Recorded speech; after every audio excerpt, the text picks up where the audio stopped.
সুপ্রিয় দর্শক, আসসালামু আলাইকুম। সবাইকে স্বাগত জানাচ্ছি আজকে গুরুত্বপূর্ণ সংবাদে। প্রথমেই জানিয়ে দিচ্ছি সংবাদ শিরোনাম, পরে বিস্তারিত। ইসরায়েলের সঙ্গে নয়, আমেরিকার সঙ্গে শান্তিপূর্ণ চুক্তি চাই ইরান। এদিকে ইসরায়েলি পার্লামেন্টে ফিলিস্তিনি বন্দীদের মৃত্যুদণ্ডের বিল অনুমোদন। এরপর থাকছে ইসলামাবাদে হামলায় ভারতের বিরুদ্ধে অভিযোগ পাক প্রধানমন্ত্রীর। সর্বশেষ ইরানে জনসম্মুখে ইসরায়েলি নেতার ফাঁসি কার্যকর। শুনছিলেন সংবাদ শিরোনাম, এখন বিস্তারিত। তার আগে ছোট্ট একটি আবেদন। পৃথিবীর প্রতিটি অন্যায়ের বিরুদ্ধে সত্য কথা বলাই আমাদের দায়িত্ব। আপনি যদি মানবতার পক্ষে থাকেন, যদি সত্য সংবাদ শুনতে চান, তাহলে এখনই আমাদের চ্যানেলটি সাবস্ক্রাইব করুন। আপনার একটি ক্লিকই হতে পারে সত্যকে ছড়িয়ে দেওয়ার শক্তি। আর সংবাদের কোন দিকটি আপনাকে সবচেয়ে ভাবিয়ে তুলছে? ইরান ইসরায়েল যুদ্ধ, না গাজার অবিরাম ধ্বংসযজ্ঞ? ফিলিস্তিনি শিশুর কান্নায় যদি আপনার হৃদয় কাঁদে, তাহলে কমেন্টে লিখুন, গাজায় শান্তি চাই। চলুন, বেশি কথা না বাড়িয়ে বিস্তারিত জেনে নিই। ইসরায়েলের সঙ্গে নয়, আমেরিকার সঙ্গে শান্তিপূর্ণ চুক্তি চাই ইরান। ইরান জানিয়েছে যে তারা পারমাণবিক অস্ত্র তৈরি করতে চায় না এবং যুক্তরাষ্ট্রের সঙ্গে একটি শান্তিপূর্ণ পারমাণবিক চুক্তিতে পৌঁছাতে প্রস্তুত। মঙ্গলবার আবুধাবি স্ট্র্যাটেজিক ফোরামে বক্তব্য রাখতে গিয়ে ইরানের উপপররাষ্ট্রমন্ত্রী সঈদ খাতিমজাদে বলেন, তেহরানের পারমাণবিক কর্মসূচি সম্পূর্ণভাবে শান্তিপূর্ণ এবং দেশের নিজস্ব প্রযুক্তিগত সক্ষমতার ওপর নির্ভরশীল। মঙ্গলবার তুরস্কভিত্তিক গণমাধ্যম আনাদোলু একটি প্রতিবেদনে এ তথ্য জানিয়েছে। ইরানের উপপররাষ্ট্রমন্ত্রী জোর দিয়ে বলেন, পারমাণবিক অস্ত্র ইরানের কর্মসূচির অংশ নয়। খাতিবজাদে একই সঙ্গে যুক্তরাষ্ট্রকে অভিযোগ করেন যে ওয়াশিংটন তৃতীয় পক্ষের মাধ্যমে ইরানের পারমাণবিক আলোচনার বিষয়ে পরস্পর বিরোধী বার্তা পাঠাচ্ছে। ইরানি এই কূটনীতিক আরও বলেন, আমেরিকার সঙ্গে যে কোনো চুক্তি কেবলমাত্র সর্বোচ্চ নেতা আয়াতুল্লাহ আলী খামেনেইর অনুমোদনের মাধ্যমেই সম্ভব। খামেনেই সবসময় পারস্পরিক শ্রদ্ধা এবং সমতার ভিত্তিতে সংলাপের ওপর জোর দিয়ে আসছেন। তবে খাতিবজাদে স্পষ্ট করে দেন যে ইরান কখনোই তার জাতীয় নিরাপত্তার বিষয়ে আপোস করবে না। ইরানের এই বক্তব্য এমন সময় এসেছে যখন ইসরায়েলি হামলার পর ইরান মার্কিন পরোক্ষ পারমাণবিক আলোচনা অচলাবস্থায় পড়েছে। জুনের মাঝামাঝি এই হামলা ওমানের মধ্যস্থতায় আলোচনা ষষ্ঠ দফা শুরু হওয়ার 2 দিন আগে সংঘটিত হয়। ইরানি কর্মকর্তারা এই হামলার জন্য আমেরিকাকে দায়ী করেছেন।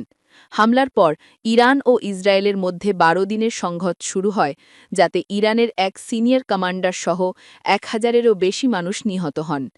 এদিকে সোমবার ইরানের পররাষ্ট্র মন্ত্রণালয়ের মুখপাত্র ইসমাইল বাগাই বলেন, আমেরিকার সঙ্গে ইরানের সম্পর্ক দীর্ঘ ঐতিহাসিক অভিজ্ঞতার ভিত্তিতে সংজ্ঞায়িত। তিনি বলেন, কেউ কেউ পরামর্শ দেন যে আমেরিকার আগ্রাসন উপেক্ষা করে ইরান একতরফা পদক্ষেপ নিক, কিন্তু এটা ভুল ধারণা। আমেরিকা ইরানে হামলা চালিয়ে এখন আলোচনার কথা বলছে, এটি দ্বিচারিতা।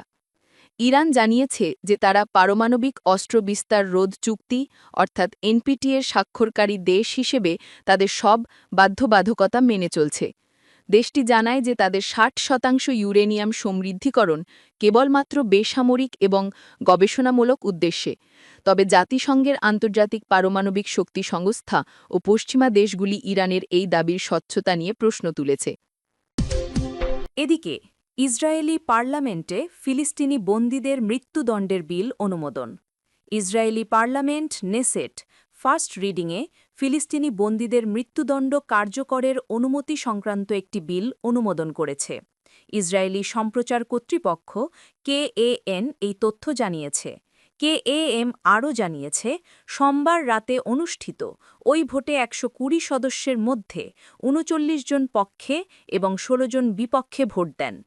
অধিবেশনের সময় আরব লাইন প্রতিনিধি আইমান ওদে ও কট্টর ডানপন্থী জাতীয় নিরাপত্তা মন্ত্রী ইতামার বেন গভীরের মধ্যে তীব্র বাগবিতণ্ডা হয়, যা প্রায় হাতাহাতিতে রূপ নিতে নিতে থেমে যায়।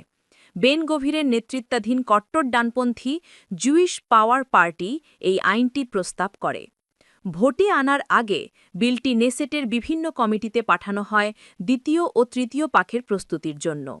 খসড়া আইনে বলা হয়েছে, যে কেউ ইচ্ছাকৃত বা বেপরোয়া আচরণের মাধ্যমে ইসরায়েলি নাগরিককে হত্যা করে, যদি তা বর্ণবিদ্বেষ, ঘৃণা বা ইসরায়েলকে ক্ষতি করার উদ্দেশ্য থেকে হয়ে থাকে, তাহলে তার শাস্তি হবে মৃত্যুদণ্ড এবং একবার শাস্তি ঘোষিত হলে তার হ্রাস করার কোনো সুযোগ থাকবে না।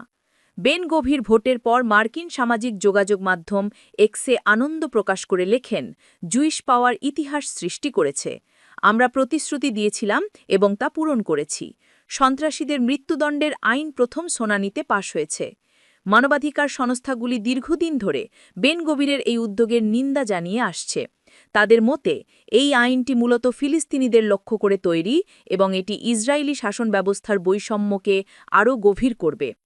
ইসরায়েলি ও ফিলিস্তিনি মানবাধিকার সংগঠনগুলির তথ্য অনুযায়ী বর্তমানে নারী ও শিশুসহ 10,000-এর বেশি ফিলিস্তিনি ইসরায়েলি কারাগারে বন্দী আছেন।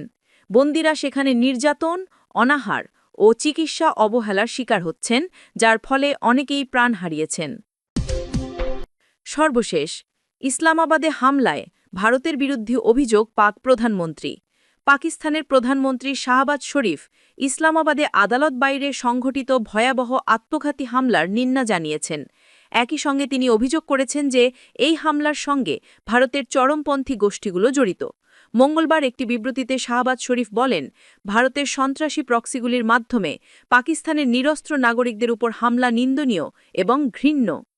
পাকিস্তানের স্বরাষ্ট্রমন্ত্রী মোহসিন নাকভি জানিয়েছেন, ইসলামাবাদের জেলা ও দায়রা জজের আদালতের বাইরে সংঘটিত এই আত্মঘাতী হামলায় অন্তত 12 জন নিহত এবং 27 জন আহত হয়েছেন। বিস্ফোরণের তীব্রতায় আশেপাশের এলাকা জুড়ে আতঙ্ক ছড়িয়ে পড়ে।